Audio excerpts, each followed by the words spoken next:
Today, we're talking about the short haul exemption. If you're not sure what that is or how it might affect you and your driving schedule, stick around. I'm going to break it all down in simple terms. So, let's start with the basics. The short haul exemption is pretty important for truck drivers who don't go on long trips. It's like a special rule that says if you're driving within a certain range, you might not have to follow all the strict logging rules that long haul drivers do.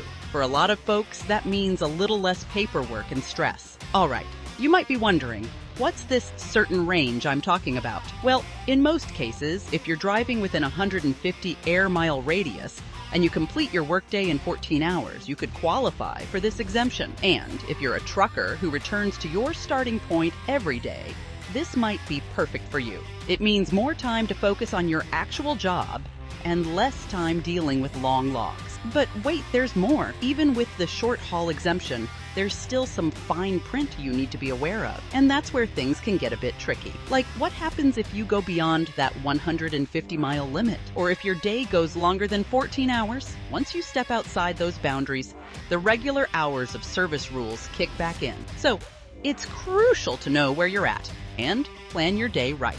Another thing to keep in mind is the exception for certain vehicle types. If you're operating a vehicle with a gross vehicle weight rating of 10,000 and 1 pounds or more, you'll need to ensure you meet the specific requirements for that category. Make sure you're staying up to date on what applies to your vehicle type to avoid any unexpected issues. This is a good time to mention that getting familiar with all these rules can be a bit of a headache. And if you're not sure you're handling it correctly, it might be a good idea to reach out to professionals. That's where movingauthority.com can help.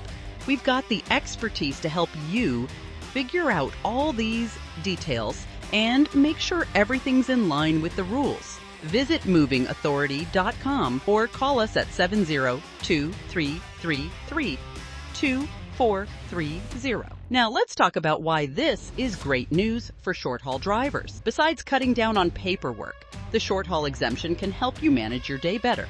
Imagine not having to fill out that long and tedious log every day. Sounds good, right? This lets you focus more on the road and less on the pen. Of course, like any rule, there's a reason behind it. The whole idea is to keep everyone safe and rested. So, while the short haul exemption provides some flexibility, it's still all about ensuring you're alert and safe on the road. Remember, safety first. That's all for today, folks. Thanks for tuning in. Moving Authority Association. We have been helping people in the trucking industry for over 20 years. Let us help your company today by calling 702-333-2430 or visit movingauthority.com.